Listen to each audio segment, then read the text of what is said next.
कालू कालू, मेरी जब से तुमसे शादी हुई है तब से तुमने मुझे कोई खुशी नहीं दी। वही टूटा हुआ घोंसला, वही सूखा दाना, आज तक कोई फल फ्रूट नहीं खिलाया तुमने मुझे। मेरी तो किस्मत ही खराब थी कि मेरी माँ ने तुमसे शादी कर दी मेरी। हर समय तुम यहाँ घोंसले में ही पड़े रहते हो। जाओ और जाकर मेरे लिए मीठे मीठे फल लेकर आओ। नखट्टू कहीं के, जब शादी करनी थी तब तो बहुत स्मार्ट बन रहे थे, कहते थे नरम नरम कपास का घोंसला है मेरा और बहुत काम भी करते हो। मगर मुझे कहाँ पता था कि तुम तो एक निखट्टू आलसी कौवे हो जो दिन भर सोते ही रहता है अपने घोंसले में। देखो गोरी, मैं तेरी बातों से सुधरने वाला नहीं हूँ। मैं न कभी काम करता था और न ही कभी करूँगा। मेरे माँ बाप ने मुझे बहुत नाजों से पाला है, नाजों से। मुझसे नहीं होता ये काम वाम। और तुम तो ऐसे बोल रही हो जैसे तुम खुद आलसी नहीं हो। तुम तो मुझसे भी बड़ी आलसी हो। अब तुम बड़ी चालाक बन रही हो तो तुम ही कोई आइडिया दो ना कि जिससे अपने घोंसले में ही दाना पानी आ जाए और हमें काम भी ना करना पड़े। हाँ, मेरे पास तो एक उपाय है, अगर तुम कहो तो मैं बता दूं। अरे जल्दी बताओ गोरी, जल्दी। मैं तो तंग आ गया हूँ तुम्हारे ताने सुन सुन कर। मुझे कौन सा अच्छा नहीं लगेगा अगर मेरा भाग्य जागेगा तो। पता है कालू जी, वो मोटो बुलबुल घर बैठी कैसे आराम आराम से दाना पानी खाती है। जंगल के तमाम पक्षी उसे खुद ही रंग बिरंगे भोजन लेकर उसके घोंसले तक देकर आते हैं। अरे मगर गोरी, बुलबुल तो हमारे जंगल की डॉक्टर है ना। पक्षी तो उसे इसलिए दाना पानी देते हैं क्योंकि बुलबुल बदले में उनका इलाज भी तो करती है, महंगी महंगी दवाइयाँ भी तो देती है। अरे कालू जी, आप तो ऐसे बोल रहे हो जैसे वो मोटो बुलबुल MBBS डॉक्टर है। मुझे नहीं मालूम क्या वो ऐसे ही जड़ी बूटियाँ कूट कूट कर सभी पक्षियों को पिला देती है।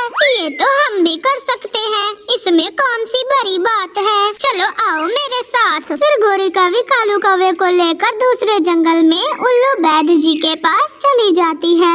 अरे वाह गोरी, आओ आओ, कहो कैसे आना हुआ हमारे पास। क्या बताए उल्लू बैद जी, बस भोजन को लेकर चिंता हो रही थी, इसीलिए मैं कालू जी को लेकर आपके पास आ गई। भोजन ढूंढना तो हमें आता नहीं और जंगल के सभी पक्षी अब हम पर विश्वास भी नहीं करते।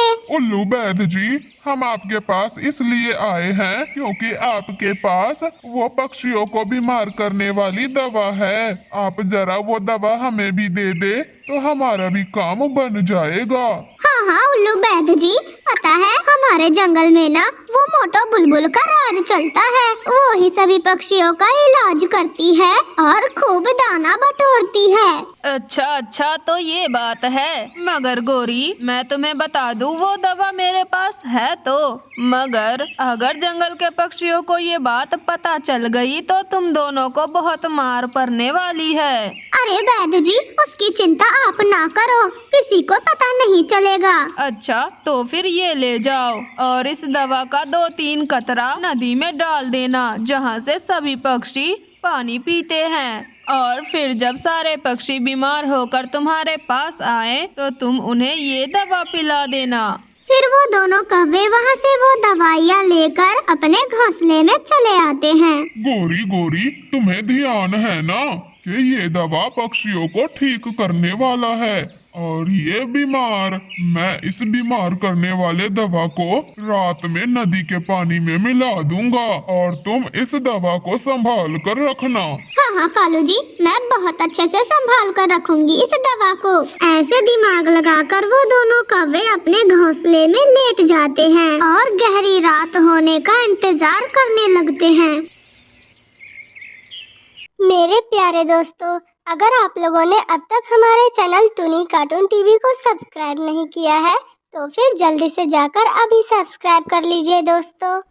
अरे टुनटुनी, तुम भी क्या बोल रही हो? हमारे व्यूअर्स तो बहुत अच्छे और ईमानदार हैं। अब तक तो उन्होंने हमारे चैनल को सब्सक्राइब करके बेल आइकन भी दबा दिया होगा।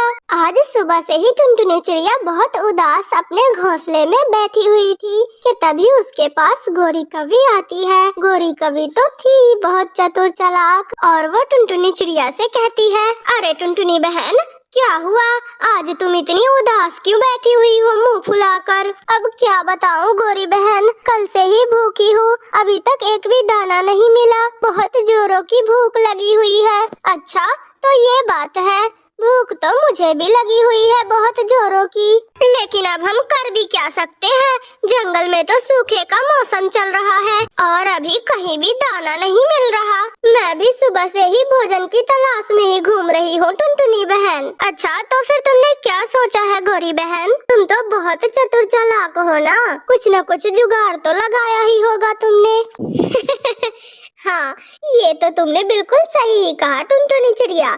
चालाक तो मैं हूँ ही और इसीलिए मेरे चातिर दिमाग में एक खिचड़ी पका है। अभी तो जंगल में सूखे का मौसम चल रहा है, इधर तो कुछ मिलने वाला नहीं, तो क्यों ना हम लोग इंसानों की बस्ती में जाकर उनका ही भोजन चोरी करके खाते हैं, फिर तो हमारा भूख भी मिट जाएगा। लेकिन तुम्हें एक काम करना होगा टुनटुनी, तुम ये लो, मेरे पास ये सीटी है, तुम ये लेकर पास वाले पेड़ पर छुपकर बैठ जाना और फिर जैसे ही दुकानदार अपने दुकान से इधर उधर होगा, तुम ये सीटी बजा देना और फिर मैं उसके दुकान से खाने की सामान चोरी करके वहाँ से झट से उड़ जाऊंगी। ठीक है गोरी, अगर तुम सच कह रही हो तो फिर चलो हम लोग चलते हैं। अरे दोस्तों, क्या आप लोगों ने अब तक हमारे चैनल को सब्सक्राइब कर लिया है?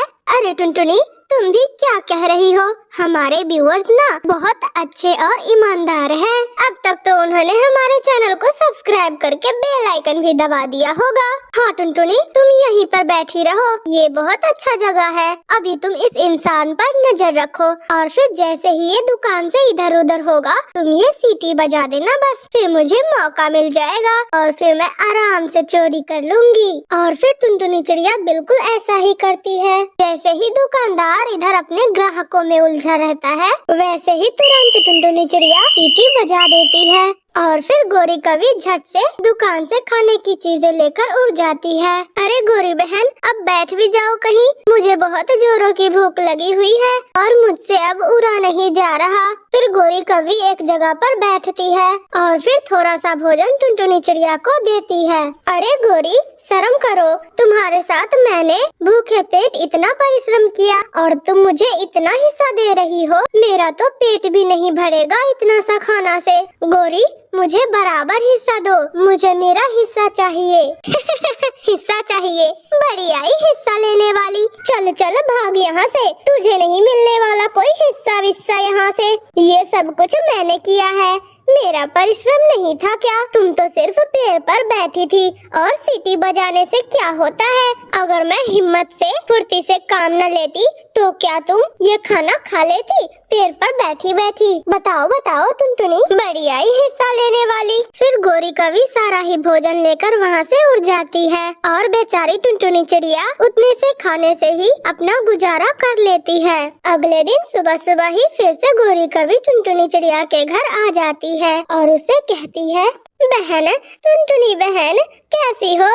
बताओ ना टुनटुनी बहन, नाराज हो? अच्छा, कल मैंने तुम्हें थोड़ा सा ही हिस्सा दिया था इसलिए नाराज हो? हाँ, मुझे थोड़ा सा दाना दे देना चाहिए था तुम्हें ज्यादा। वैसे जंगल में तो कुछ मिलने वाला नहीं है, क्या ख्याल है कल वाला काम ही किया जाए क्या टुनटुनी बहन? बेचारी टुनटुनी चिड़िया को तो पहले से ही भूख लगी हुई थी, क्योंकि उस चालाक गोरी कवि ने तो कल भी उसे थोड़ा सा ही भोजन दिया था। वो मान जाती है, मगर देखो गोरी, आज बिल्कुल बराबर हिस्सा होना चाहिए। हाँ हाँ टुनटुनी, तुम चलो तो पहले, अब मुझे शर्मिंदा ना करो। फिर गोरी कवि और टुनटुनी चिड़िया कल की ही तरह इंसानों की बस्ती में जाती है और टुनटुनी चिड़िया पेड़ पर बैठकर दुकानदार पर नजर रखती है और गोरी कवि पीछे से छिपकर दुकानदार को देख रही होती है। फिर टुनटुनी चिड़िया सीटी बजाती है और गोरी कवि फिर से दाना चोरी करके वहाँ से भाग जाती है। और आज गोरी कवि फिर से वैसा ही करती है,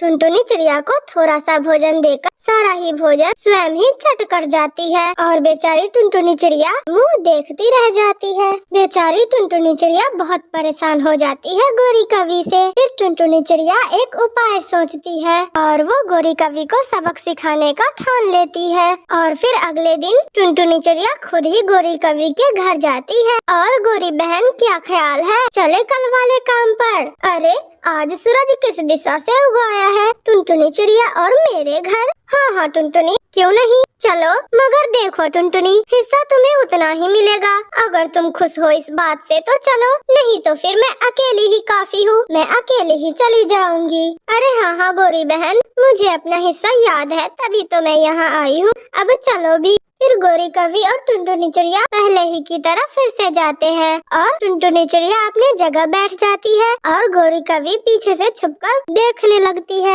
आज खिलाती हूँ मैं इस गोरी की बच्ची को पेट भर के खाना। बहुत चालाक है ना ये। बैठी रहो वैसे ही छुपकर गोरी। फिर टुनटुनी चिड़िया गोरी कवि को सबक सिखाने के लिए पहले ही सीटी बजा देती है। जब दुकानदार चूल्हे पर गरम चिमटा जलाए हुए था, तभी टुनटुनी चिड़िया सीटी बजा देती है और गोरी कवि जैसे ही वहाँ आती है तो उसके पूंछ में आग लग जाती है और फिर गोरी कवि चिल्लाकर भागने लग जाती है।